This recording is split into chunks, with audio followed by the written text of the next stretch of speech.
Okay, I'd like to call this meeting to order. This is the regular meeting of the Garden City Planning Commission. It's Thursday, February 12th, 2026 at 8:32 p.m.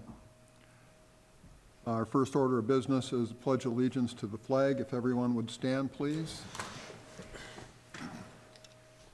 I pledge allegiance to the flag of the United States of America and to the republic for which it stands, one nation, under God, indivisible, with liberty and justice for all. Thank you. Be seated. Would the Secretary take the roll call, please? Chairperson May. Here.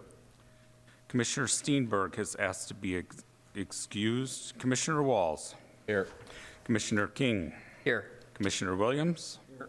Commissioner Bazzi has asked to be excused, and Commissioner Daniels has asked to be excused. You do have a quorum with 4 members. Thank you. Next, we need approval of the agenda. I'll make a I move to approve the agenda. support. Any questions or corrections? Hearing none, would you take the roll, please? Yes, Commissioner Walls. Commissioner King. Aye. Commissioner Williams. Aye. Chairperson May. Aye. The motion carries. Next, we have approval of minutes from the regular meeting of January 8th, I'll make 26. a motion to approve the meeting minutes from the regular meeting of January 8th, 2026. Questions or comments? Hearing none, take the roll, please. Commissioner King. Aye. Commissioner Williams. Commissioner Walls. Aye. Chairperson May. Aye. The motion does carry. Next item is public comment on non-agenda items only. If someone's here that wishes to comment on an item that's not on our agenda, they can come forward to the podium now and address that. Seeing no one, we'll move on to business items. We have none. Other business and discussion items. First item is zoning ordinance amendment, discussion of proposed amendments regarding parking on residentially zoned lots and murals. Mr. Ortega. Yes. Thank you. Good evening, Chairman, Commissioners. So as we know, a while ago, we started this discussion about trying to determine appropriate modifications to our residential parking standards. Planning Commission made some suggestions. We provided them to Council, and the vast majority of them were adopted, except for the one issue where we had a specification that did allow for parking.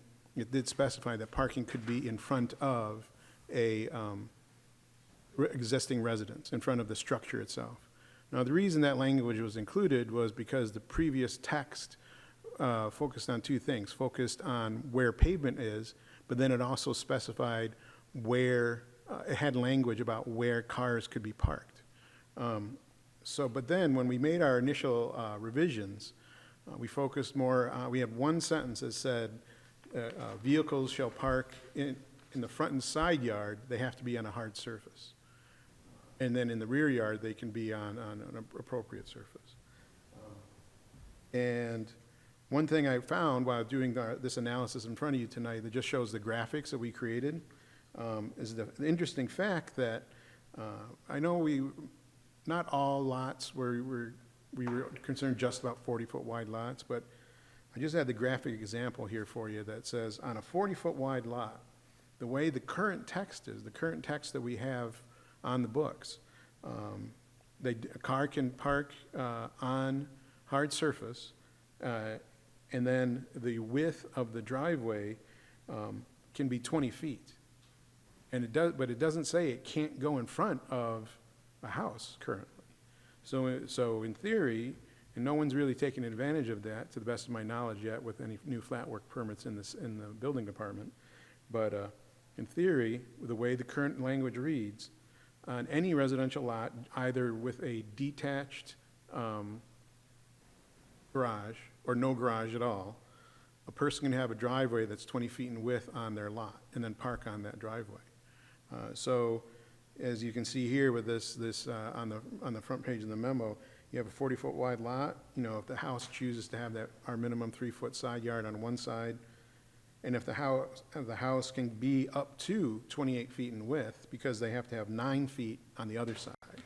So that's the thing, on our 40-foot wide lots, you need that minimum, those minimum distances, as at least one is 3, and then the total side yards have to equal 12 feet. So in theory, a house can be 28, and some of our 40-foot wide lots, I took a look on the aerial photos, and some of them are like this.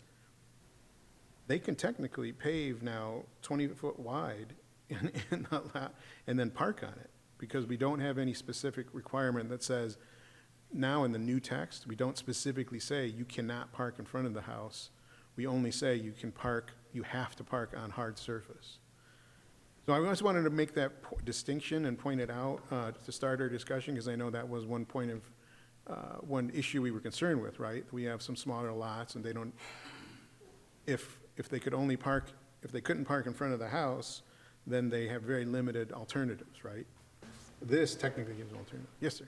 So it's, maybe just to get to the point of your, the clarification. So in 154.069, A, where it says, no portion of the front yard shall be paved, except in compliance with the following standards, and then you go down to 3, are you saying that even without the blue language, 3 would be, you know, in compliance with the following standards? So it would be an exception to that broader statement that you cannot pave any part of the front yard? Because I guess where my concern is it ambiguous and therefore open to misinterpretation, and then the building department is denying requests because it's just not clear? Well, that's the thing. As far as I recall, and I, you know, I'm not there every day, but I'm not sure if lately, since the adoption of the amendments, I'm not sure if we've had any applications that might have been denied. If that's the case, I can speak to the building department and go, and Mr. Miller probably has more recollections than I do, but about that, because he's his familiarity with all the applications. But basically, like I said, because we changed the approach in the ordinance of not specifying you cannot park in front of the house, we just said you have to park on the driveway. And then, yes, when you're saying that one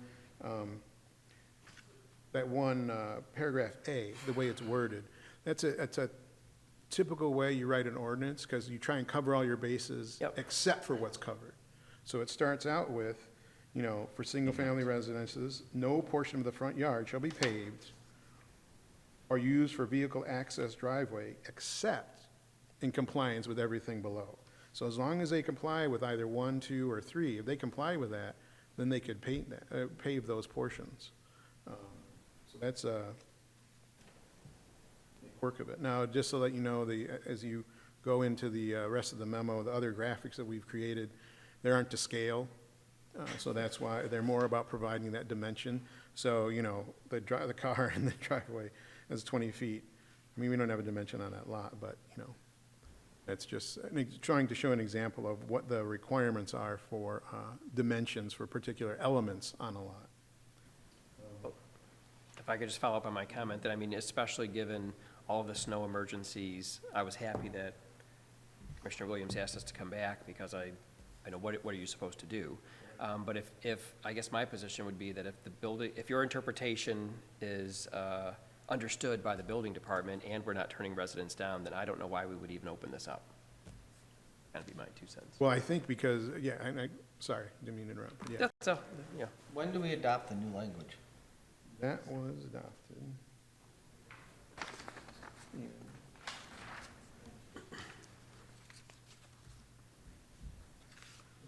August of 24. August of 24. I can tell you, I know of one since then that for sure. Was denied. Okay.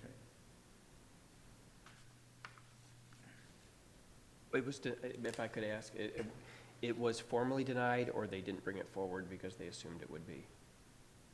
No, it was formally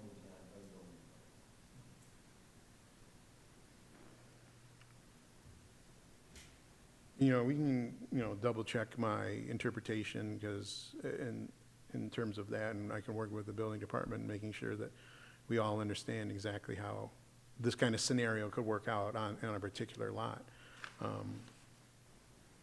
But yeah, I think it's just, sometimes these things happen when you do the amendments and ordinances. You're intended on doing one thing, or we want to address it, we think we cover everything. But it's like the thing, it's like anything else, you want to make sure someone else checks your work and see how they read it. Because we looked at it for a few times, we got used to it and thought we knew what we were addressing, and this is just one aspect of the text changes that didn't come up until you take a look at it from a different angle. Will these graphics be included in the ordinance language? That's something I think we could include right away. At a minimum, what we could do is use them as new graphics with the building department, because they already use certain graphics on handouts.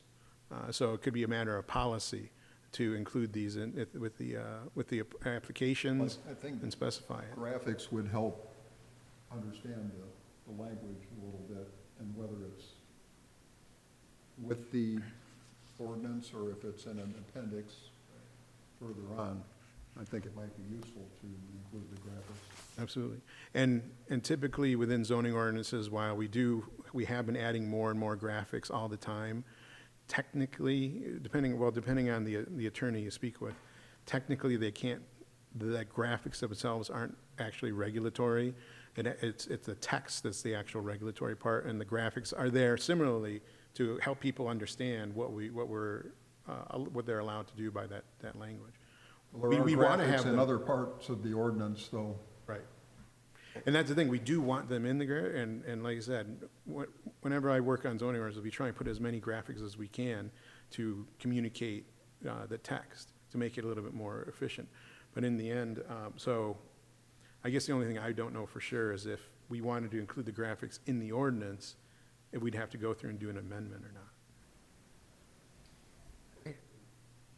I mean, I guess I would say, I guess I think the language in blue is probably good, because it is clarifying that not only people can do it, but they can only do it to the 20%.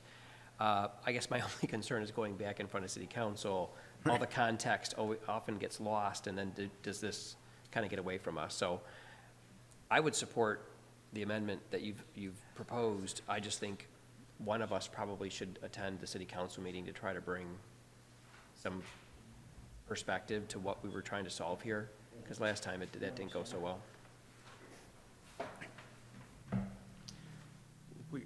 We were discussing, Chairperson Yes. May, one of the things that as we're sitting here and I'm thinking in my head now that we're looking at it again, is the maximum width of 20 feet. And that is a concern that I have, because there are driveways here that are now, more than 20 feet wide. So that is one item. And we've often said that you can pave, a lot of your yard, actually, up to the side yard setback limit and even past to the fence line. So we might need to look at like a sliding scale of width of driveway permitted, also based on the width of the lot, or something like that too. Do you agree or not? I don't know. This could make it more restrictive than it currently is. Correct, Yeah. and that's what I'm concerned about. Or if we just stuck back to our original thing that you couldn't pave more than 20% of the width of your home. So if you got a side yard that's 30 feet, your driveway could be 30 feet. You wouldn't do this because you wouldn't need that much, but you could have an additional, if you had a 60-foot house, at 20%, you could pave what, 12 feet? 12 In front of feet. your house. I think that's more the number. We need to get a percentage, because all the lots are different. Right. I think we need to come up with a percentage that we allow for pavement in front of the home for parking. So I'm glad Mr. Miller brought that up, because that is one aspect I was trying to show actually with these graphics, is that at least with the residents with attached garage graphic, that the pavement does go all the way to the edge of a side lot line. So if someone has two 60-foot wide lots and their house is on one of the lots, technically, they can go with that driveway all the way to the one side, so they could have 60 To feet, pave the whole other lot. pay the whole other lot. Just because they have. Well, yeah, exactly, just because of the way that it's written right now. So I do agree that it has to be some kind of sliding scale, and then interestingly enough, it's about balancing the other side of the equation, because if we do go with the text amendment, blue text, then and on a 40-foot wide lot, and if they had a 28-foot house, they could only do 5.5 feet of pavement in front of that house. And then if they have a 9-foot side yard, then they're gonna have a 14.5-foot wide driveway. So that's one other aspect of it, the maximum width of And 14 that and a wouldn't half. be very useful because you can't park two cars side by side. Exactly.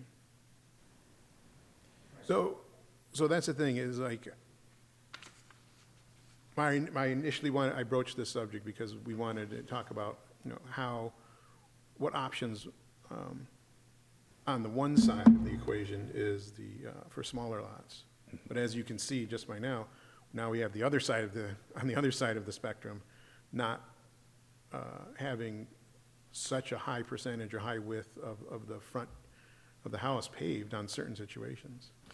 So can I ask, so if we look at 3 and 4, why and maybe no one knows, because was written a long time ago, but why would we say with no garage or detached, there's a 20 feet limit, yet if you have an attached garage, there's no limit? That was Is there an a attempt. rationale for that? That was an attempt to control the width of the driveway. Because I think also too, if you have a detached garage, it could be 20 feet from the house. That, Okay. I guess what I was thinking is, with 3 and 4, could you simplify this by saying no greater than 20% in the front of the house, whatever other property you have, it's your property? Primary residence, Yeah, correct? yeah, I'm saying So if you had an attached garage, you could do it in front of the whole garage and then 20% of the house. Correct. And if you have a detached garage, you can do a normal driveway, and if you wanted to, you could do 20% of the house. That way it's just consistent, because really whether the garage is attached or detached, I don't know that it makes a big difference, at least in my mind. Well, I think it goes, that could work. And I think it's just that scenario, once again, of two lots, and the house is on one lot, and the garage is in the back of the other lot, and in the far corner. So then you've got 60 feet over to that other garage, where do they put the driveway? But nobody's gonna pave 60 feet. You'd- I can tell you, no matter what we do with this ordinance, we're not gonna have a mad rush of people in here doing this anyway. No. You'll get a but- few. And so maybe Yeah. it can be a simple fix of saying a driveway shall not exceed 50 feet in width or something crazy. I don't know.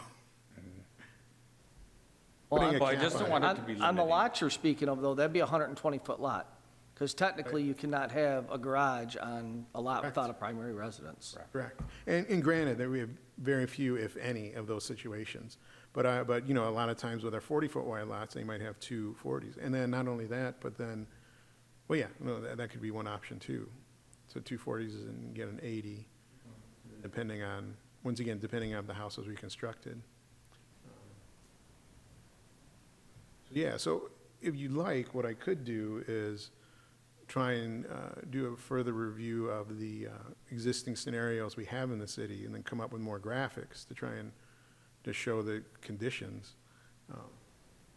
And like you said, leave this text there, and then try and find some way to simplify it, but, Well, if I could suggest, maybe it's not 20 feet, maybe it's 30 feet, I don't know, but if we had a foot limit, if we agreed on 30, and then we had that percentage limit, now you've Yeah, got. those two things. Right. Exactly, you've got some boundaries now around what Yeah. people can do, but you're also giving a lot of latitude And it for. wouldn't matter where the garage is. Exactly, yeah, Right. it almost doesn't matter. oh, yeah, that's true. No more than 20% of the front of the home can be paved, and in Driveway total. can't be the more can- than Yeah, the entire X driveway number of cannot be feet. more than 30 feet. I mean, who needs more than 30, 40? I mean, what's, reasonable? Right, I mean, those two things right there could probably deal with almost every situation. That's what I'm thinking. It's just really coming up with the foot number that is, we think, reasonable, and So maybe that's the recommendation that comes back. It's probably something more than 20, it's probably something less than 50. Yeah, I think that would work. And I think we were, yeah, And have all probably more languishedly than, wide driveways. Right. then. Do we have like a maximum of coverage that a yard can be concreted, that so much has to be permeable? well, that goes back to the original point of our, this bringing this up, is that we were intending to look at hard surface and trying to see about regulating that, but technically we don't, we actually don't right now. The ordinance does not speak that, to, yeah. no, right now, there is a lot coverage maximum of 30%, but it's for structures. So so it doesn't include hard surface. So in theory, a lot of, in theory, you could have a max percentage. There are ways, couple different ways to do it. Max percentage of all services or, both the structures and the hard surface. That's usually the most straightforward and way to go, but then chances are you'd want to put another cap on that, because if we have one of our, 320 by 60 lots, our large lots, if you said 30% can be paved with structures, but then like 40% can be of all things, of structures and hard surface, that's a lot of that lot being paved. You might need to, similar, but then use the same approach you just did. Choose a percentage max of percentage, or not allow, or, to me, I think part of the issue might be is understanding that we do have different size lots, and maybe pick a number of that size of lot and say, below this lot size, you can have up to 55% or whatever of hard surface and building combined. But then if you have over this, then your maximum is less, it's 30. To try and get to a point where, because we could do the math on those, and actually, we could use the GIS system to figure out the range of our lot sizes, and then determine how much percentage coverage people would be allowed under different scenarios. Because it is an issue, but I think, Well, I don't think we have to address that with the driveway, though, do we? no, it would be a different section. It would be a different section we'd put in there. I say 90% of the houses in Garden City with no more than 20% in front of the home, you're not even going to get 20 feet. So if we put a cap on it at 30 or something, True. you're getting to 95. There might be some outlier out there, but I think it solves the problem, and it makes it a lot easier to interpret. I agree with that. Do you want to come back with that for us, for Yes. language and graphics? Okay. Yeah, I can do that. Do you mind also just asking the building department about, have we denied anyone for pavement? I'll check into that. Do we have an ordinance where you can't park in front of your primary residence? Is that maybe why?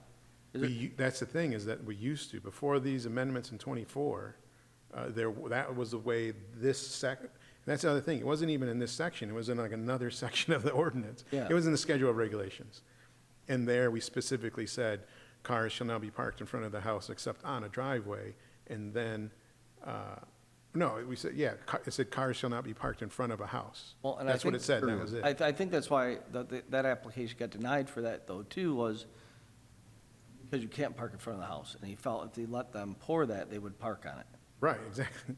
Well, that's the thing, that's why that was before August of '24. Since then, with this language, it merely says a car can park anywhere that there's a hard surface. It doesn't restrict it to in front of the house. Yeah, I would double check anyway to see if they have been denied to this point.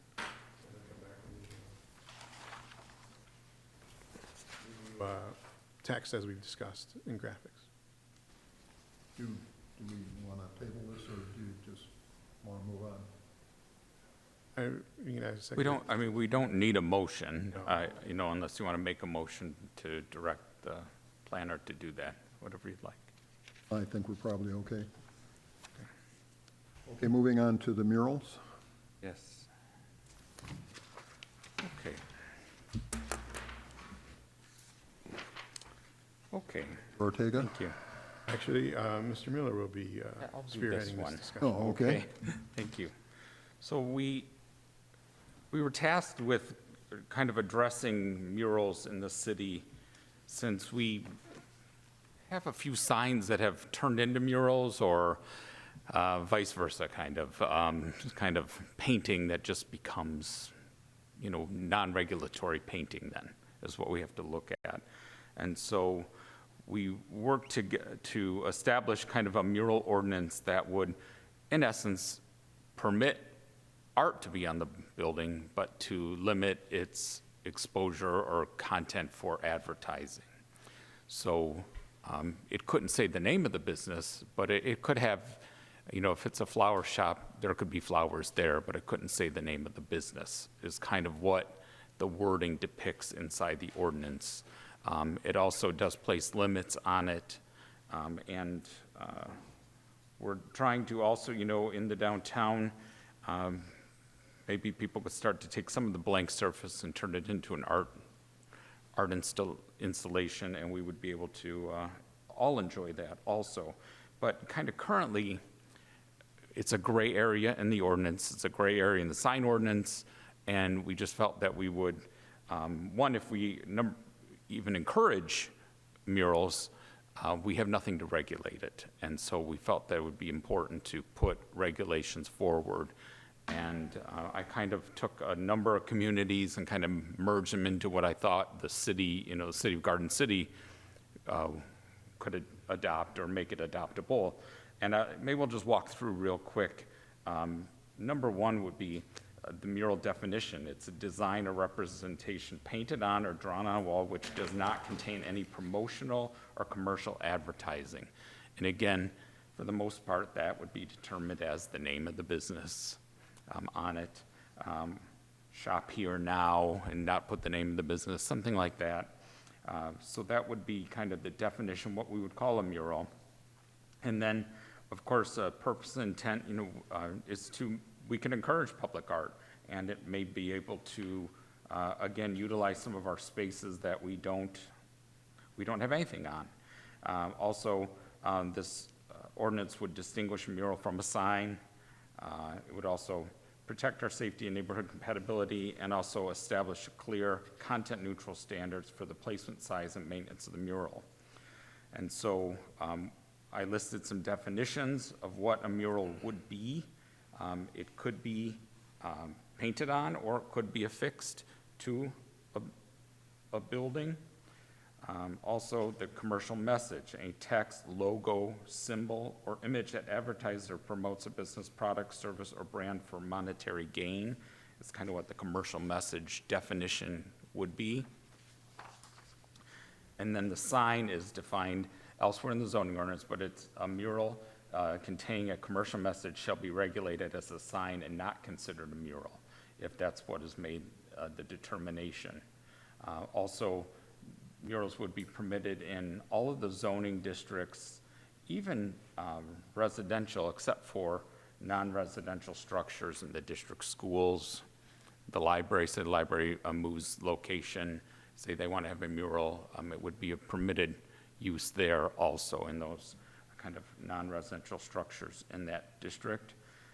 And then the approval authority, it would be done through the zoning administrator, kind of like a sign permit, but we would have a representation of it, and we would then, of course, make a determination of the location.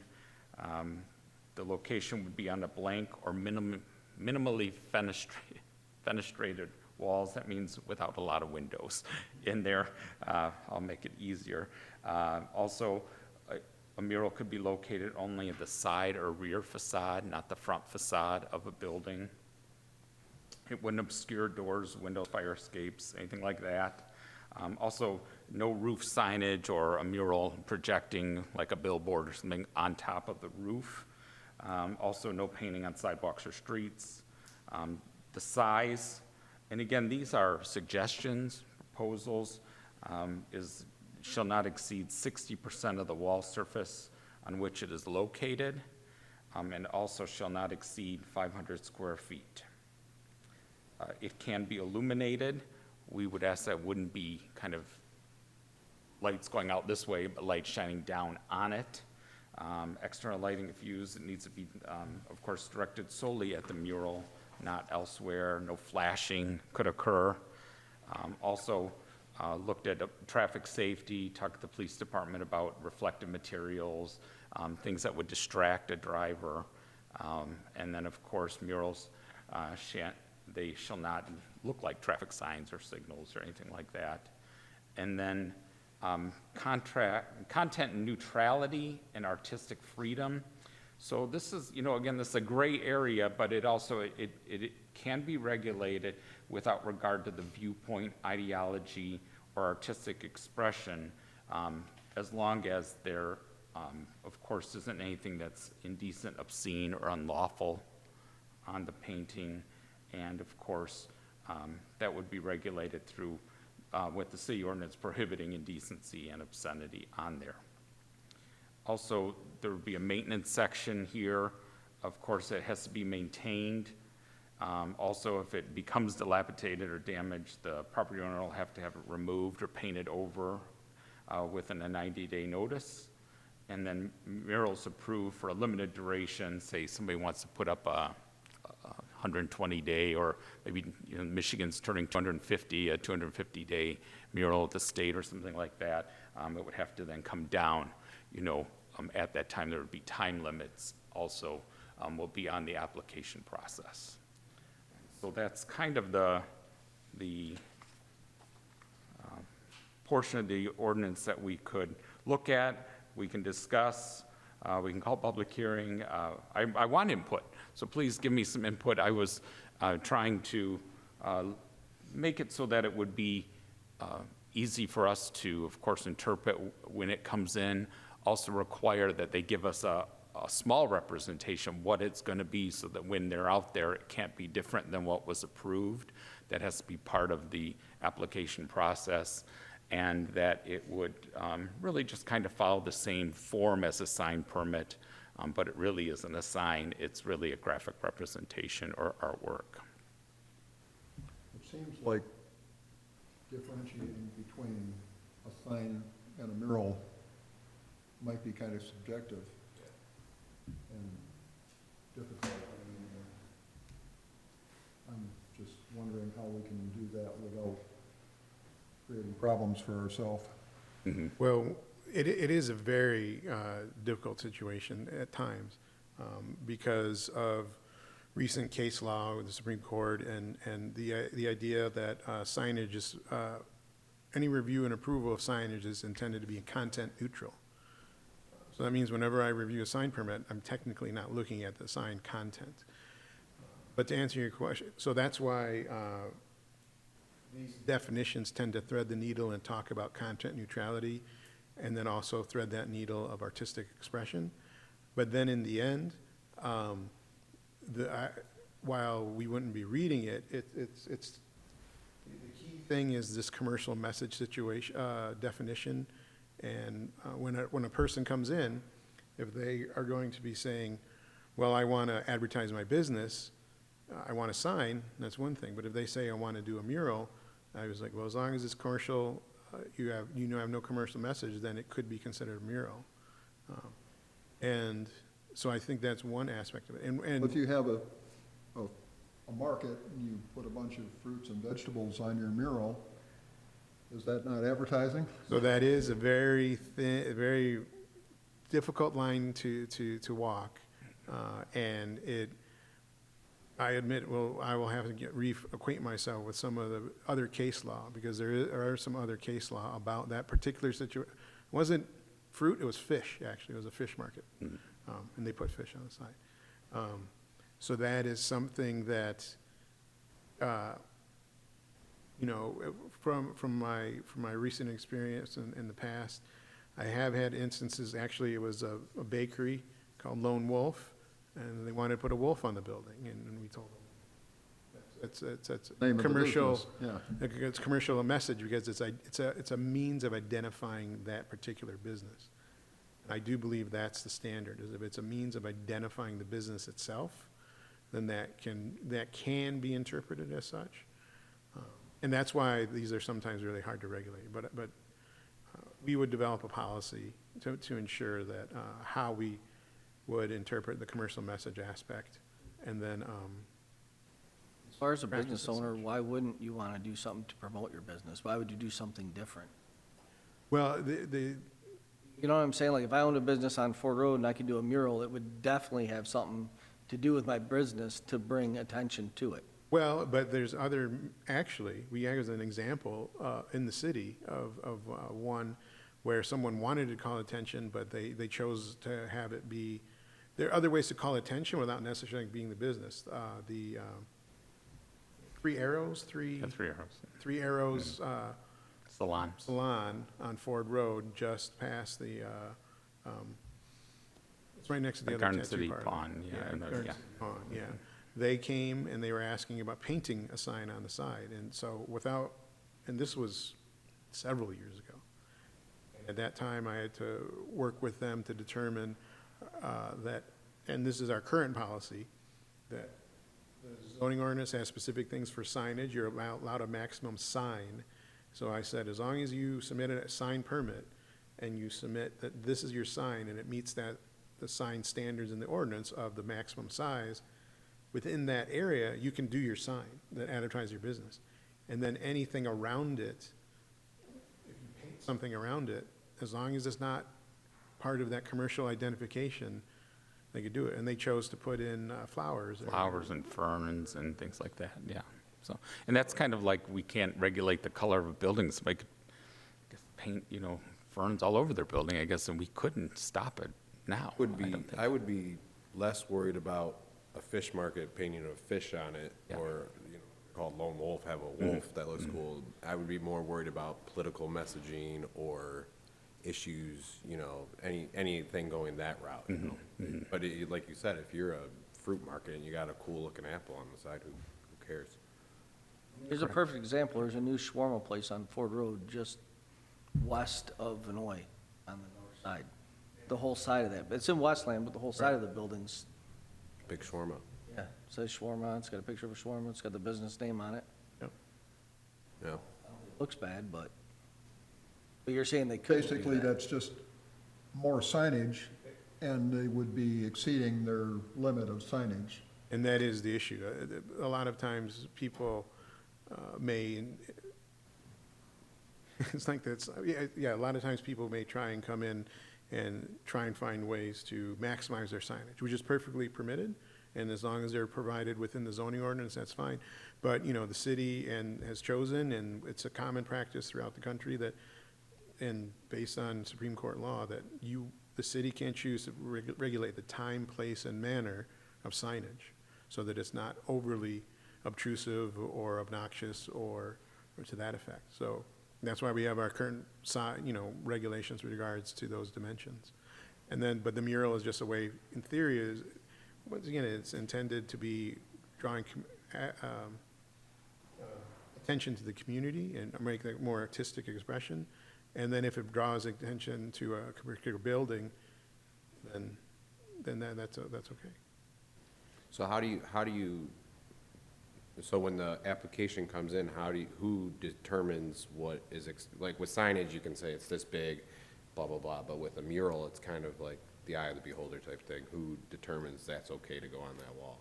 So in this current text as drafted, it would be the zoning administrator. And then just like as anything else, if the applicant feels that interpretation, like if the fish market says, you interpreted this, and I don't like the way it is, then they can go to the zoning board of appeals to get to appeal the interpretation. So they have a means of relief, where they can do it. But it would be the zoning administrator right now, according to the text. Can I comment? Yes. I would say let the sign ordinance do the sign ordinance's job. And if we have people who say, hey, I want a bigger sign, then that's a separate topic, in my opinion. If we're just talking about mural, I would suggest that the commercial message is just enhanced. Maybe there's even, I don't know if we can do examples, we could say, like, this is not exhaustive, but it, a commercial message would include. That way, you're just tightening what would constitute, like, what would not be a mural, and that would then push it to the sign ordinance, right? For a wall sign. Yeah, Yeah. so you would essentially, you would reduce the ambiguity or the subjectivity as to what constitutes a mural, because you'd say, well, a commercial message is all of this.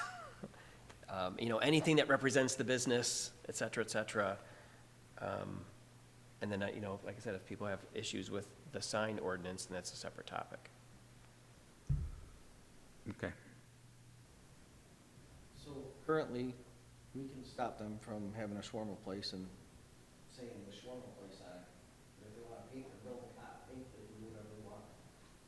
Yes. But Kind of backwards, ain't it? but wouldn't the sign ordinance dictate what they could put on the side of the building? I'm just saying, like, if I came in and Well, I it would wanted limit this, the amount they could put on the building. Right. like, does our sign ordinance allow them to do a sign on a 40-foot long, 20-foot tall building? Will we let them do that? It would limit the size.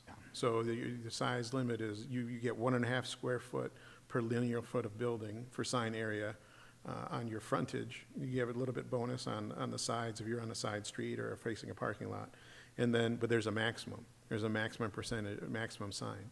And then, and actually we've had it at least once that I recall, we have, if they would like it to be bigger, they can go to the zoning board of appeals, and they're a little bit of separate standards. They're not as extensive as practical difficulty and hardships that for a normal dimensional variance or other non-dimensional variance. There's a separate standards that the ZBA can grant relief and have them larger. For example, when we had the Happy Home furniture, their signs, they had to go to the ZBA to get a variance for a larger sign. And in the end, it worked because, you know, in that particular situation, because of the size and scale of the building, if they were only permitted amount of signage that's in the ordinance, it would have looked out of place architecturally and scale-wise. So that's why, and in addition to that, the signage proposed wasn't, the standards include not being distracting to drivers, not impeding the vision of other signage. Once again, the ordinance lays down the standards that everybody should apply, has to abide by, but we have a method of relief if they want to get a bigger sign. So some people can try that if they like, and they're given that option, but most tend to, Happy Home is the only one that's gone to the ZBA lately with any kind of modification. I just feel like as far as the murals, like, we'll let a fruit stand paint flowers, and a flower stand paint fruit, but you can't paint it on your, and promote your, I think as a business owner, I would want to promote my business. If I'm gonna paint it, if I'm gonna invest the money, I would want to promote my business. I think the best way would be to basically list off what you don't want in the city. You know what I mean? Because any artist that's gonna come in and say, all right, you're gonna pay some artist 10 grand to paint something on the side of your building, he's gonna want artistic freedom. But if he knows he can't touch A, B, and C, those are gonna be the most important things. But I agree with you as far as, like, if you have a business, the whole point of that mural is to make people look at it. Well, you can draw attention to your building without drawing attention to your business, and then they can see your regular signage after they've looked at your mural. Sure. Do we have any, I don't suppose we have a way of limiting any text messaging incorporated in a mural? With no words. As long as it doesn't, as long as it's not related, the way the draft is written, as long as it's not part of the commercial message, then you really couldn't limit that. Because once again, then you're looking at content, I believe. Yeah, for example, you know, if it was shawarma, it can't, you know, can't say shawarma house, it can't say, I don't know, falafel, you know, I think it can't limit words, you know. Well, we could, so if I owned a cell phone shop and the guy next to me owned a flower store, he could point, or he could paint the cell phones on his buildings, it's not promoting his business, and I could promote his business on my building. I mean, just, if we're gonna do it, we're gonna do murals, just let the people promote their business. They're already gonna be looking at something. You understand what I'm saying? I mean, the way it is right now, the guy next door could advertise for him. Like you're saying, Fred, if it's just to attract your attention. If you're gonna do something that big, because that's what it comes down to, anything smaller is gonna go into the sign ordinance. Yeah. And that's fine. anything large that scale, you could just have no words. It can just be images. Yeah, there are other communities that we could add some text with regards to that and talk about message units, like basically trying to say what kind of text or numbers are included within the mural possibly. But I think, Kelly, to get to your point, usually the intent of murals is to regulate and allow for the artistic expression and you know, a lot of times, communities then, when that happens, they'll go for more patriotic, you know, paint a mural with firefighters or something to that effect, and that's allowed, and this is a means to regulate that. And then, yes, there definitely are businesses that want to maximize their signage as much as possible, and that's why usually we turn them to the sign ordinance. And then, like you said, if somebody did want to go that extra mile above what the numbers we currently have, at least they do have an option right now. They could go to the ZBA, and it's not, to me, it's not that, it's good that the city has adopted the standards that they don't rise to the level of practical difficulties and hardships. They are more about, as long as it's not, you know, creating glare, it's not blocking somebody else's sign, and as long as it's, you know, architecturally, and then the ZBA is the one that gets to say, it's architecturally appropriate for the size and scale of the structure. Something like that, you know, could work. So,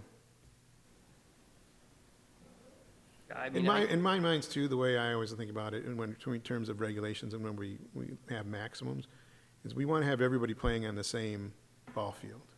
We don't want to just because if somebody's got a cousin who has, you know, access to a paint store and he's got, you know, he could do free labor for paint, that's one thing. But if somebody else asks somebody to paint a mural and it's going to cost them $50,000, you know, that's kind of a little different. If they have that resource, that's fine. They could come and apply for a variance and then do their mural of cell phones or whichever. But it's a good consideration of like, you know, what is that difference between mural and signs? Well, and I totally take your point. I think the counterpoint is, you got to draw the line somewhere. So where do you draw the line? And so to me, I think keeping the line that the mural is artistic, it has nothing to do with your business. If you want to put a big painting on your business that constitutes a sign, go through the process and get the sign. I don't know how you say, but if it's for this kind of business, then you can do a mural, because now you've kind of lost any definition. And it seems to me it's going to be harder to manage. I don't know, I think it's gonna be harder to turn people down if they have an artistic sign that doesn't really specifically relate to the business, even if it has elements that relate to the business.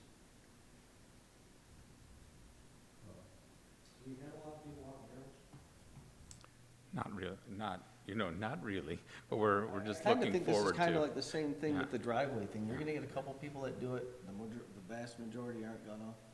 I do agree Like, with that. we're trying Yeah. to Then- look at then something that's currently probably you're- not gonna be a huge issue.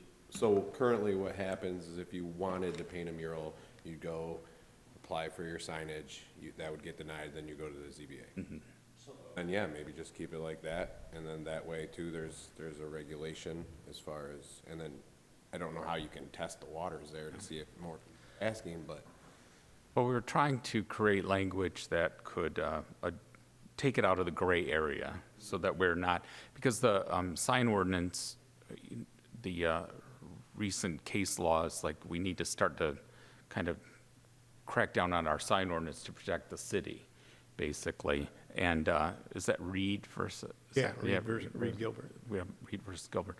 And so we're trying to look at the sign ordinance at all sides, and then the mural has been brought up a couple times, because we've got some bending of the interpretation of what a mural versus sign is in a few locations, so, wouldn't the difference just be size then? yes. That would be your marks. If it's this big or smaller, it's a sign. If it's this bigger, decide what we want to do as far as the limitations to it. So, and I agree, you know, if you have a flower shop, you should be able to paint flowers on the side of the building. And right now, actually, If it's a new building, they're gonna wanna paint a mural with books on the side of the building. correct, Maybe correct. limit it to, like, you can plant or you can paint flowers or whatever, but you can't plaster the phone number up Yeah, there. correct, yeah, yeah. Well, I mean, I do like, Commissioner Walls, you know, it would be only images and no text. I like that, you know, that could be a inclusion that I could work on too, so. Yeah, I think that would be helpful. Do you agree with the size, though? You know, no more than 500 square feet or Kinda depends on the size of the Yeah. building. building, correct, and that's why I kind of limited it with that 60% of the wall surface, you know, we, say your building's 100 feet deep, 10 feet tall, you know, that's, you know, 600 square feet, and then you get, you know, 60%, so that's 325 square feet or so, right, so, And then it's like with the mural, if they're gonna paint let's say they're gonna do the American flag and the firefighters, and they got the picture in the 500 feet, they could still paint the rest of the building blue to kind of look like it. yeah, correct, yeah. It's kind of like, the whole thing would be the mural, they're just packaging part of it in a smaller space.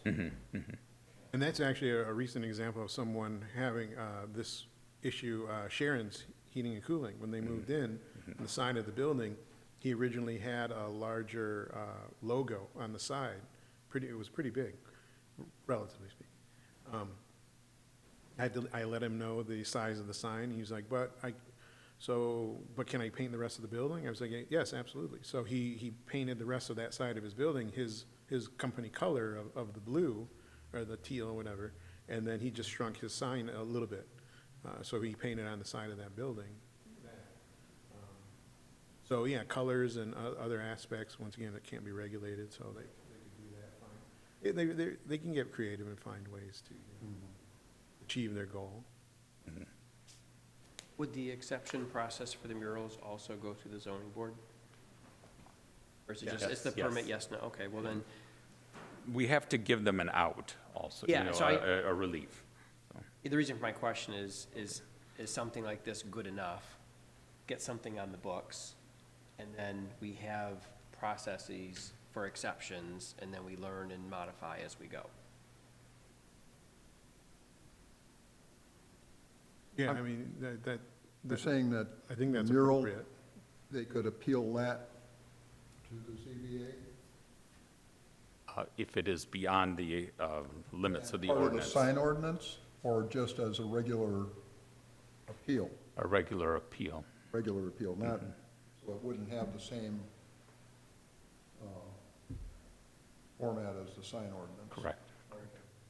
If you wanted to, Or Well, we- it could we be. could. Yeah, that's the thing, because we're drafting the language. Yeah. We could specify in here that if a person wishes to exceed these these size limits, they can file an appeal under section 154 dot, whichever, so 350 something, of the sign standards. And then the criteria that the ZBA would use would be similar to a sign. You know, as long as it's not blocking somebody else's sign, as long as it's architecturally appropriate for the building, and as long as it's not, you know, causing a nuisance or that sort of thing, then that would be the same criteria they would have to meet. We could make it that way.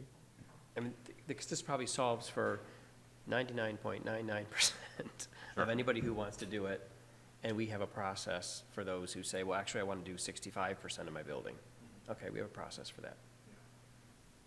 And this way too, then it's not as high a standard as practical difficulty or hardship that is, you know, for a dimensional variance. Yeah, some of the standards may apply more than the regular appeal process would. So that would probably be good. Well, I can take everything we talked about and kind of change a few things, and then there's wording, I just can't think of it in my mind, that regarding kind of the artistic portion and like, for example, say if we allowed projecting signs, it would be able to, you know, say you are a bike store. Your projecting sign could really just be an artwork piece just of a bike hanging there. no, no words on it, something like that. And I just don't know the wording to put down, but do you understand kind of Like an artistic representation presentation of the business of the without business, it being a correct, or- promotion? Correct, Yeah. like that, something Yeah. like that. So, Yeah, I have to find it in my mind. I know where you're going. I have it somewhere in something, so. Referring to live art, like it's tangible, it's not a picture? Well, kind of, I think so, something like that, so. So I'll include that too, and then we'll bring it back for the March meeting. Is that okay? Okay? All right. And again, if you have anything that I missed or I didn't include, you can always contact me too. Thank you. Okay, then, moving on. The Housing and Economic Development Strategy Master Plan Amendment. Discussion of the draft plan. Mr. Ortega? Well, actually, here with me tonight is Laura Madigan with McKenna, and she's been working on the master plan, and so she's going to be walking us through this presentation. Okay. Evening, Chair, Commissioners. So we have a presentation to run through tonight, and then a couple exercises and discussion that would be helpful. You can start with the presentation. If you have questions, though, during it, please interject. Happy to pause and talk. Okay, next slide, Matt. So, as you recall, the city was awarded a housing readiness grant from MISHDA to better address housing in a master plan amendment update. So this isn't a full rewrite or anything of your master plan, but it is a targeted update specific to housing and the future land use plan. And so your existing 2040 plan will still be in place, but this will be almost like a supplement that will be added to the back as an amendment. This won't replace any of the language in the current plan? It will replace the future land use map, and it will add to the goals. But all of that is clearly spelled out in the introduction to, in the introduction section of the amendment. So you'll be able to know which sections are replaced or added onto. And of course, there's updated demographics and everything, so that will be included in the amendment.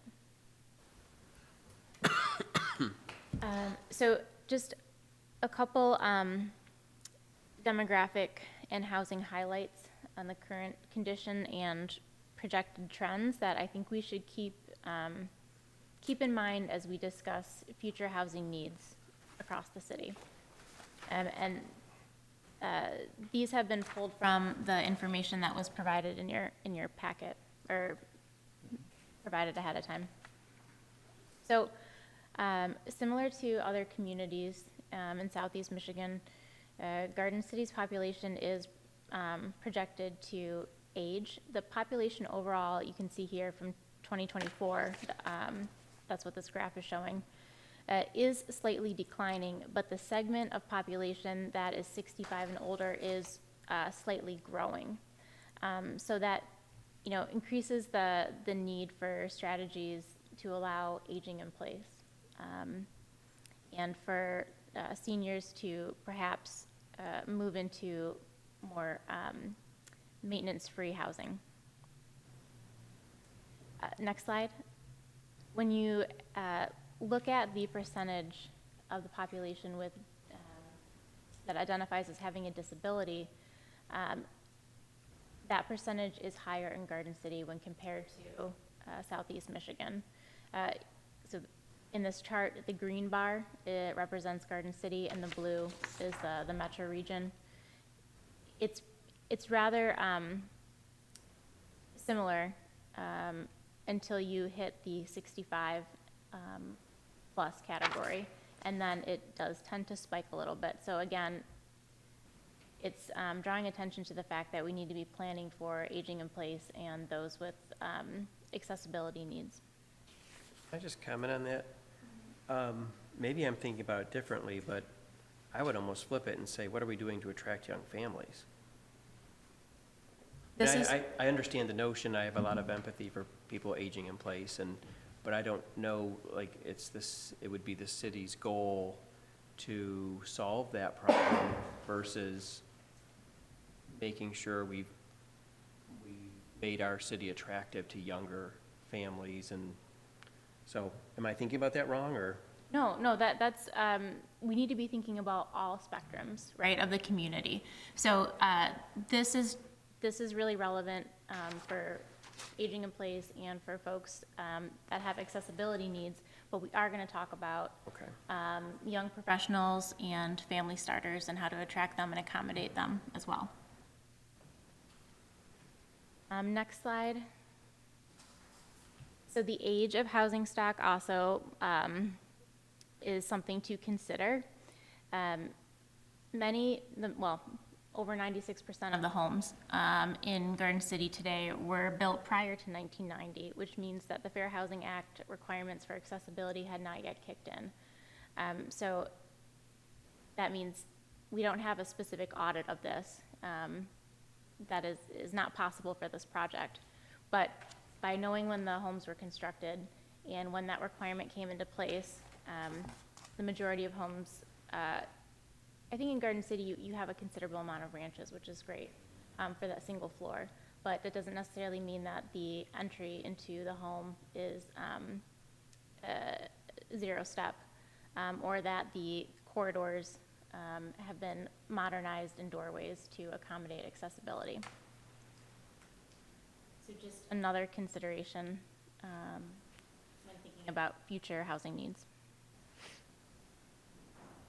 And then changes in population. Garden City's household size in conjunction with most cities in Southeast Michigan is decreasing. So just 10 or so years ago, that number was closer to 3. And in 2024, it was identified as 2.44. So less need for larger homes, especially if we're looking to attract some younger professionals. And that really coincides with the next slide, which details the number of bedrooms in the units. And that green there in the middle, there's that huge spike that 67% of the homes are 3-bedroom. So whether or not we're planning for an aging in place individual who maybe just wants 1 or 2, or a young professional, or even just early family forming that may want to, we're kind of at a mismatch, or larger families as well, we're also at a mismatch with those 3 bedrooms. So looking for a little bit more balance and maybe some opportunities to interject smaller units and a couple larger homes as well. When we compare housing tenure, so owner occupancy versus renter, Garden City does have a greater percentage of owner-occupied homes than surrounding communities, which is not a negative, but that does show that there is some opportunity for perhaps some more rental units. Specifically, most of the rental units in Garden City are single-family homes. So when we think about housing in the downtown and renter possibilities there, that may be more appealing, there may be more of a market. Vacancy rates in Garden City are pretty low in comparison. We're closer to 2.6, which is a good indication that housing has remained in demand. Can I just comment on this one too? I mean, you could say the high rate of owner occupied is a strength, Yes. right? And that the city has people who own their property, and I think that's a source of pride, personally. They're more apt to care for their property. Well, that's what I'm saying, yeah, Yeah. the people who live here and bring a family here and are not, as transient, so. It's a good way to, or a good opportunity for folks to start building the home equity. Yeah. I think one of the things that a lot of the demographics show, we're just looking for particular spikes one way or the other, because the intent of the housing plan would be to try and find a balanced approach to yes, absolutely, home ownership means higher values, less kind of equity, but then it also means that there's limited opportunities for someone that doesn't have the opportunity to build that nest egg yet, to get that 20% down payment. They have to move out of the city if they want to rent, so. And that's not to say that it's good or There's bad. value in the increased value of their home. This is how most families build their wealth. Absolutely. So I again think that's a positive thing more than a negative thing. Oh, yeah, it's definitely a positive. Well, once again, it's just trying to point out, all right, this is the positive, these are the spikes. So what, could there be opportunities for making a balanced approach to the next type of housing that's increased? I think the opportunity here is, so folks today are, young professionals are looking to rent more than to buy. So wanting to provide them with opportunities to move into Garden City as opposed to moving to, Livonia or Farmington Hills and finding a rental there. So making sure that those opportunities are available. But those young professionals, are they really looking for a house to rent or more of a unit?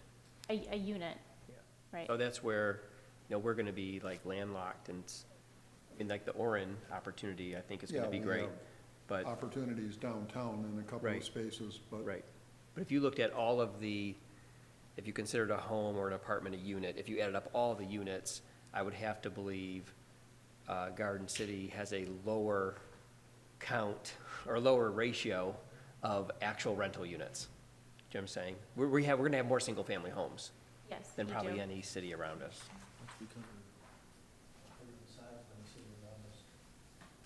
One, I just don't think we don't have the footprint for large complexes either. There's the apartment complex it's just north of Warren, at Warren and Merriman. I don't know how many, River Bend. or I'm sorry, it's actually south. That's- I mean, I don't know how many apartments are over there. It's probably 500. yeah, there's a bunch. Yeah. This is also shown in the next slide, where it depicts the percentage of single unit versus multi-unit. So the orange is Garden City. Your community does have a larger percentage of single units, over 90%, Oh, yeah, there you go. compared to the multi-unit. Which is, this is not to paint this, as Mario said, as a negative or necessarily a positive, but where is the opportunity? And is there room within your downtown areas to grow There we go. that multi-unit and provide, variety of bedroom and unit types and price points to attract different segments? And then the next slide, if you take a look at how this is mapped across the city.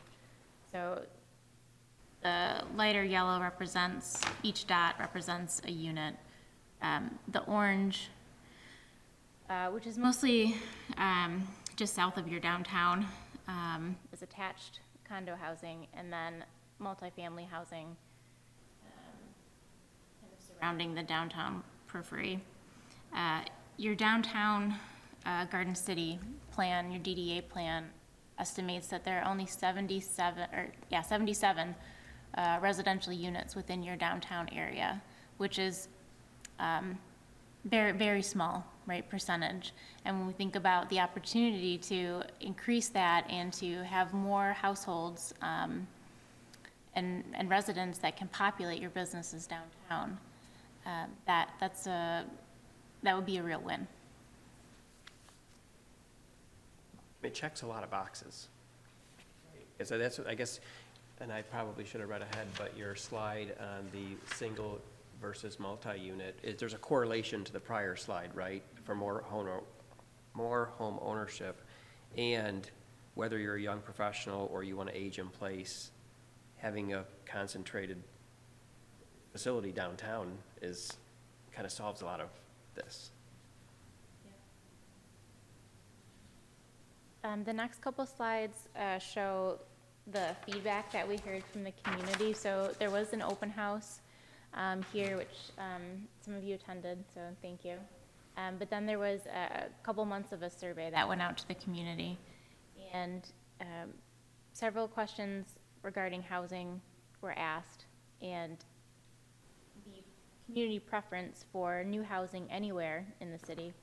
Townhomes at 36% were favored. Assisted or independent living in a variety of different unit types. It could be single unit, more independent, or attached, more supported assisted living. Were also favored, 34%, and then just over a quarter was interested in the cottage housing, which I do think right now that's really not contemplated in your zoning code, and it does seem like there are some parcels in the city that really would be ripe for some of that smaller cottage homes. Is that just a smaller house? Is that what that is essentially? Yeah, the footprint is almost like a U shape on the parcel, where the homes kind of front and interior courtyard, they're all detached. So you still have like your private space, but there is kind of this common yard area. And then there's a ring road kind of that goes around the back, where you would have access to a garage and a vehicle. But typically those are between like 800 and 1,000 square feet. They're smaller, 1 to 2 bedroom.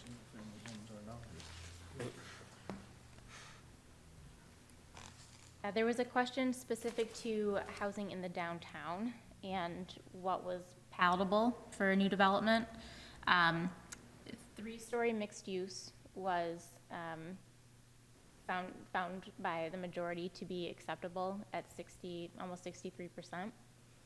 And that's important because right now you're not allowed to reach that height, building height.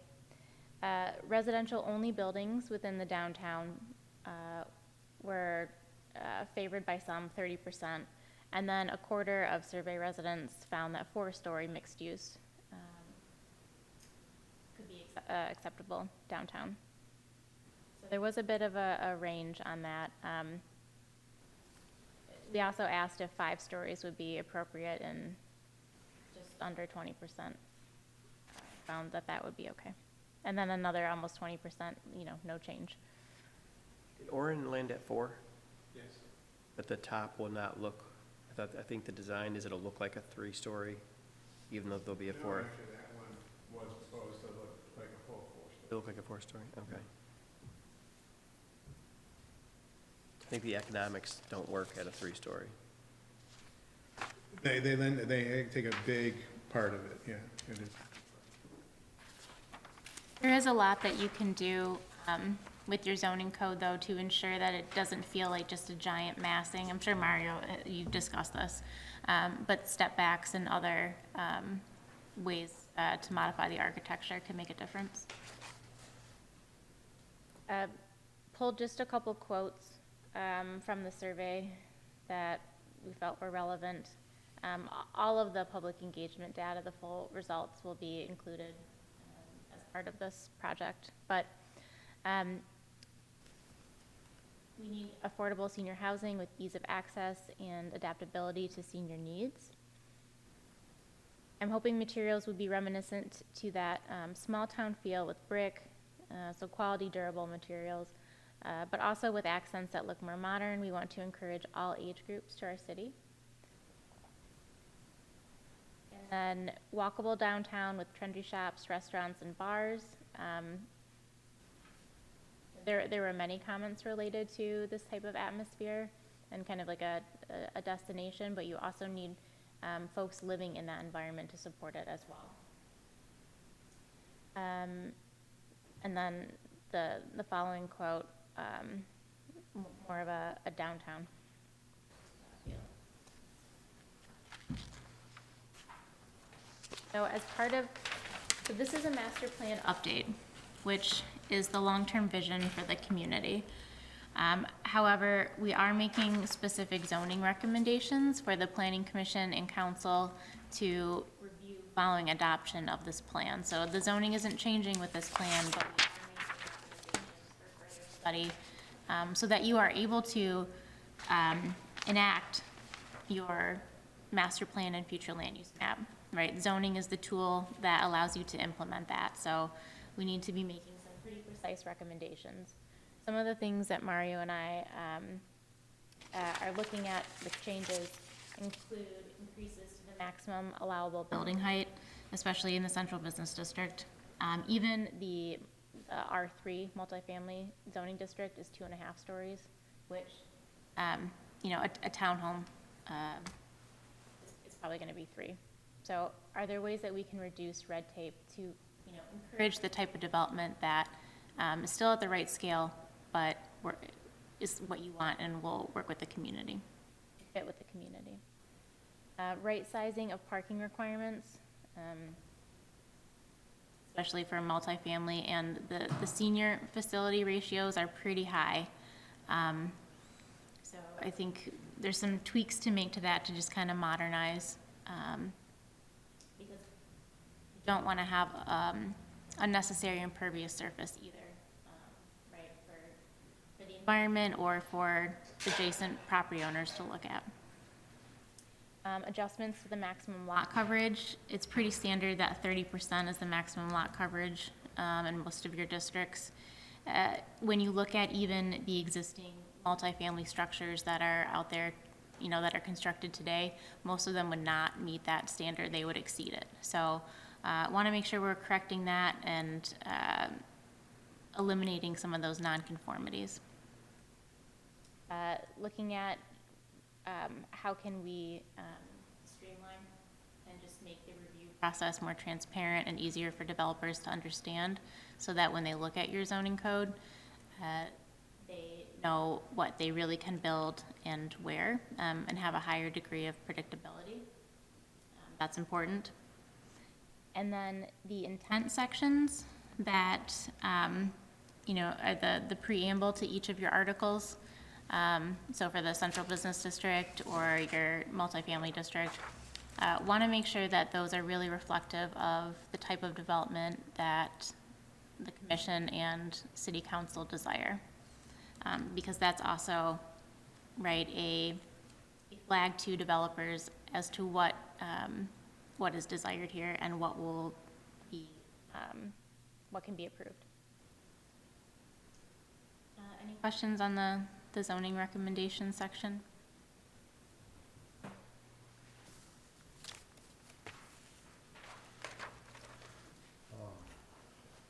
I guess not.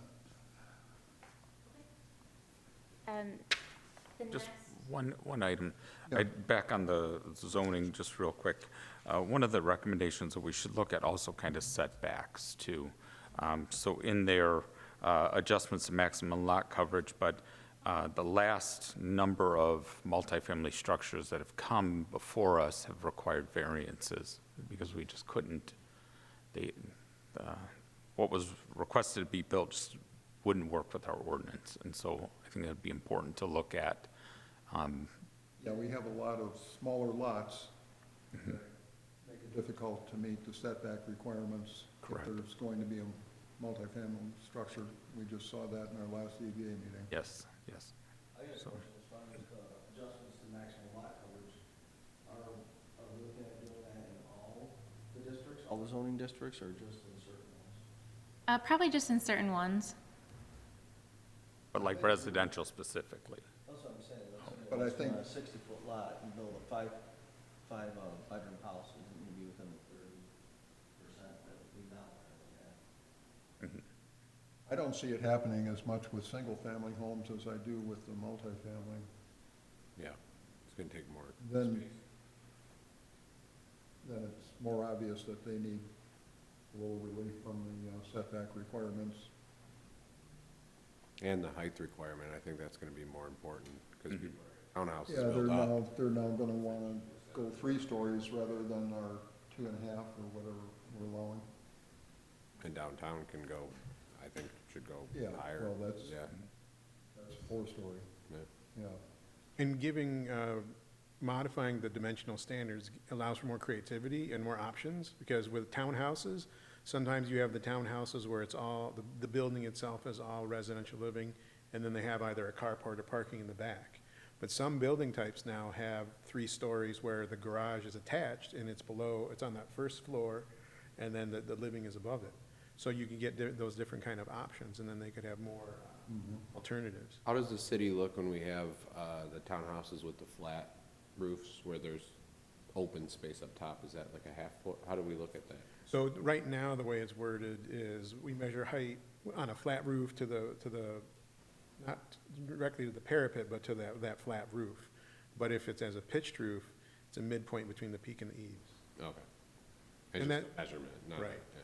And that's one thing we're gonna look at too. I mean, one thing that came up with the ZBA, and when we were looking at the side yard setbacks, you know, it might seem, you know, initially like not,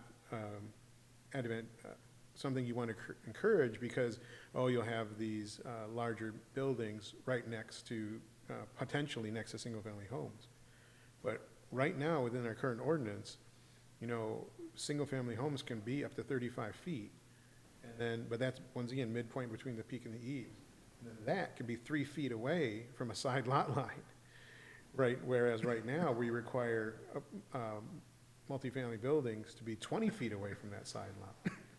So, you know, you could have someone come in, build a single-family home, and it's gonna be 3 feet away, and, you know, back in the day, I guess not now, when there was redevelopment in certain communities where modest houses were torn down and they built, you know, sometimes like mansions or something. You know, then suddenly they're lording over the adjacent homes that way. And it's not to say that's always gonna occur, but I think simply I just think the idea of just looking at the setbacks for multifamily might not seem as, a negative thing per se, because what's already being allowed to occur in single family.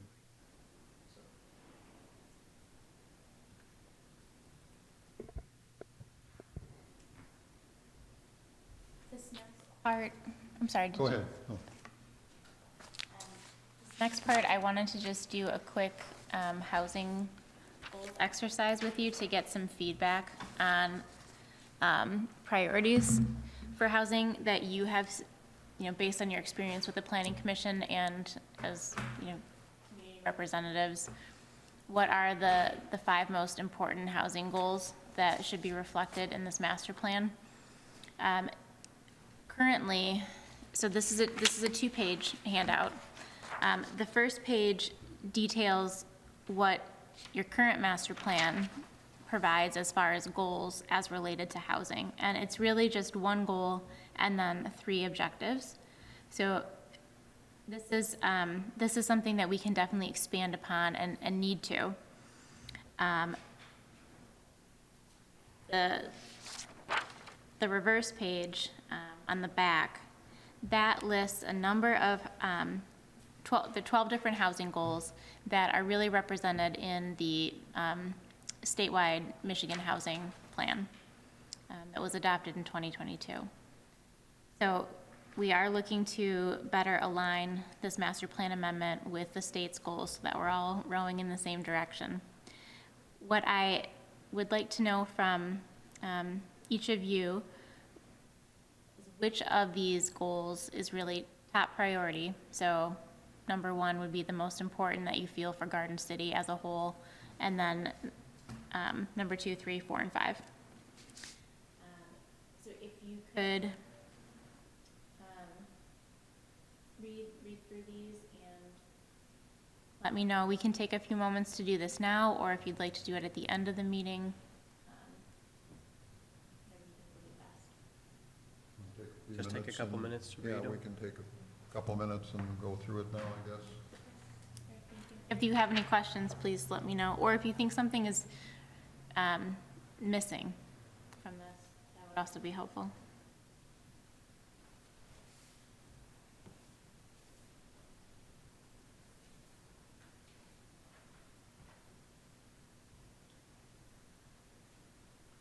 So 1 is the highest priority, 5 is the lowest priority. Yes, but they're all still the, well, only asking you to check 5 of the goals total. Okay.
I'm done. Okay. Would you like to share maybe just your top priority and see if there's alignment? Okay, well, my top priority is to stabilize and sustain a home ownership. I had that as number 2. I had that as number 5. Number 5. So, Make the top 5 across it's the on board. everybody's list. That makes sense, right? I mean, Yeah. we have good housing Yeah. stock, so you want to make sure that. Yeah. Number 1 was my number 1. That was mine too. The first one? Yep. Just felt like it was a good bucket. Like it kind We of, want to Yeah. increase, but how do we increase is, I think, Yeah. the big question in all this. Are you okay to leave those papers on the table for, and I'll collect them at the end? We'll send this to the commissioners who can't be here tonight either and get their responses, and then we can tally. Does that sound right? Can I just mention 2 things you said that weren't on the list? If we had anything that wasn't on the list, just I think city services. I think that's something that the city does really well and that we should definitely maintain. I think it is another pride Yeah, point.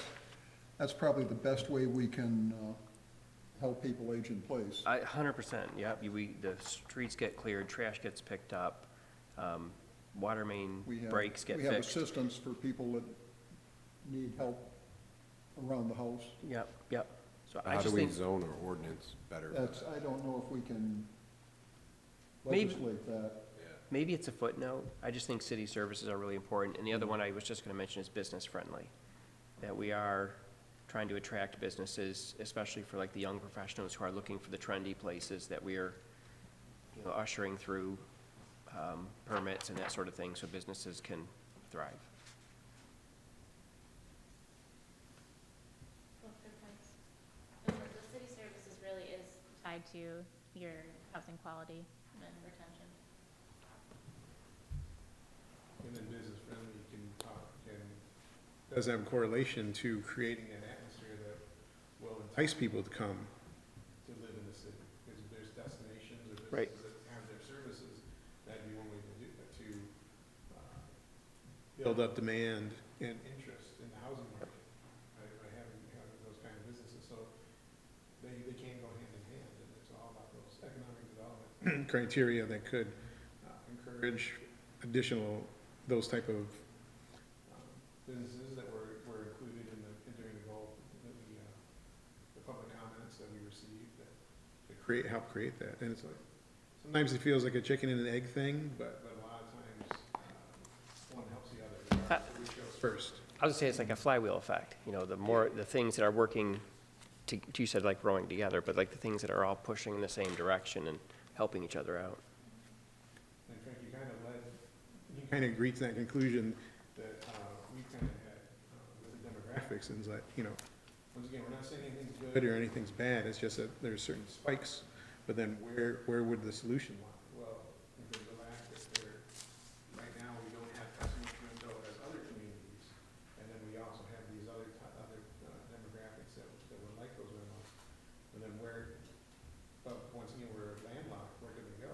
Well, then it just lends, downtown becomes more and more that idea of a destination, because then the downtown, it creates a different kind of character that that younger people too would be attracted to, because once again, the demographics said that the community was aging. So by balancing the community out more and having not only people coming in, but also making sure young people stay in the community. The downtown had more housing options by modifying the zoning standards and encouraging city services to create more opportunities in the downtown, and that could balance out the housing. And that's a kind of thing that the state is, the reason they want communities to go through this exercise.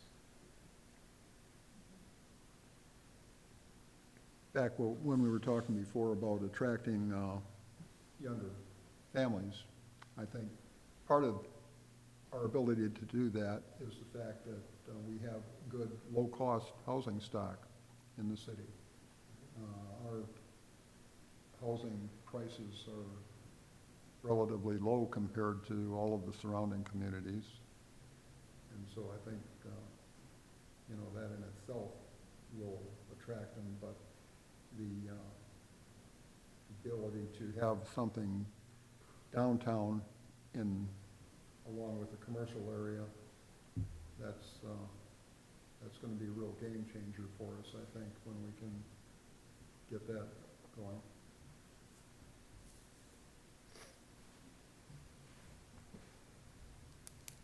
Now, did we have anything else? Just, if you had any ideas on redevelopment sites that you wanted to share, Mario and I have talked about a couple, but if anything comes to mind. We know the Orange site, we're looking at that now. The Kmart site is another one, and the old Berger site is another one that should be coming available soon, I believe. I don't know if that property is available for development now or not. Whatever happened to the site where the library was supposed to go? That's- What, is that the Berger site? Yep. Is that? Yep, That's, it's next to that's it. just next to that. Yep, Okay, so that, we're But it's talking all a that field. whole area. It's a field It's all right now. field, yeah. And to give you some insight into some of these other sites, I think we also have some history to make sure that we have to reflect on and deal with. For example, some of these sites, when they were transferred, and even though they might be zoned for multifamily, there's a site restriction on them for the number of homes or the number of apartments that could or could not be on there. So it's something that came out of the sale from the school for a particular site, it's a very good site. And so, while there have been interest a couple times by several people, it's gonna take the whole community, meaning also having the school district, at least in this particular instance, talk about, you know, possibly lifting that restriction. We had one gentleman that was attempting to get the Stella district to deal with that issue. I feel like part of the issue, he wasn't as experienced dealing with that kind of encumbrance on the property. But those are some of the things that, if the community as a whole has this opinion, and if it's reflected in the restrictions, it could impact creating those opportunities. And that's not to say that there are other sites. Does the school board have the authority to change that? They would, I believe they would. But it was, once again, it's a matter of that, whomever the person is that approaches the school board being sophisticated enough to have that discussion with them. And this, I would think shifting that discussion to talk about the number of children that could be on that site would encourage a school district. Maybe they didn't talk about that. and that, just to add to what Mario was saying, the school district, when we talked about the deed restriction, and they were hesitant to release any deed restriction until they had a feeling that the city was on board and supported the plan going forward. And we didn't have enough in concrete to say yes to give the school district kind of any support to say, yeah, we'll do that, and it wasn't there, so. Okay. You know, if there's a great plan, you know, the city says, you know, this is gonna be a good thing, it'll be an addition, you will get more children for the schools. It will be a quality, housing development, you know, those are things that you could support, but we didn't have that and have enough information to make that decision, so. And so similarly with other organizations, like for example, a library district, I know they're always on, they have their priorities and they want to make sure to recreate a library in the city, and that would be a city asset that would be beneficial, but also looking at the sites where the library used to be, where they wanted to be, maybe they have other alternatives. There were some other commercial alternatives that they could have considered that might have worked for them, but we just never, you know, it's hard to put together. But I think that kind of, because, you know, like Frank said, because we're landlocked, because we don't have as many options, I think finding those creative solutions is going to be some of the things that you'll be seeing in the plan. So we hope that you'd be willing to support those creative options. I think with the being landlocked, one of the biggest problems we always have is always parking, so going up is gonna be because cars are gonna go underneath before we open up more land for parking lots or things like that. So if we're gonna make more people come, we have to figure a way to stack them. And we do have data from other parking studies since the time of the current parking requirements that do show that while even though there might be more bedrooms, the actual parking demand per unit is actually not as significant as you would think. And Really? it seems to work Okay. in other communities. And so that's the other thing too, is like we see this and then we see it in other communities, they adopt them, and then it works. So we have real world examples of those modified standards working and being able to function Okay. and not impacting any kind of single-family homes adjacent. Yeah, it would be interesting to see the data on that. Okay, so if there's nothing else, we'll move on. Thank you. Thank you. Chairperson? Yes. I just wanted to, though, talk about the timeline also. I feel that we don't have a draft to you yet, correct? So can we expect a draft to them by the 12th of March? Okay. So, so we can move this schedule that we have as kind of tentative. We're gonna have to move it forward, correct? So we'll kind of come back with you can take this with you, of course. You'll see the sequence, but we're gonna just have to move it forward kind of another month. I want to kind of adopt a timeline so that we can go to the state and say, this is when, it's gonna be done. So that there are limits to the grant and we need to make sure that we can abide by those too.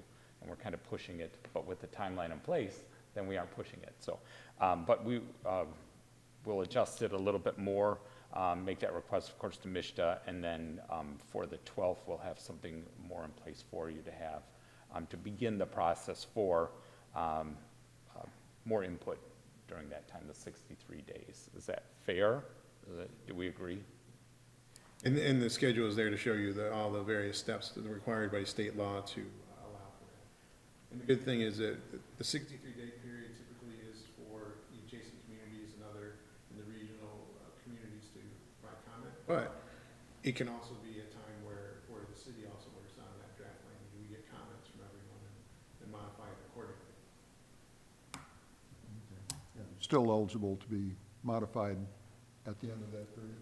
Yeah, absolutely. Okay.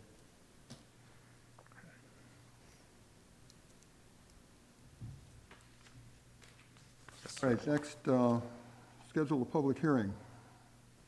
Request a public hearing for the draft housing and economic development strategy plan. Do we want to schedule that?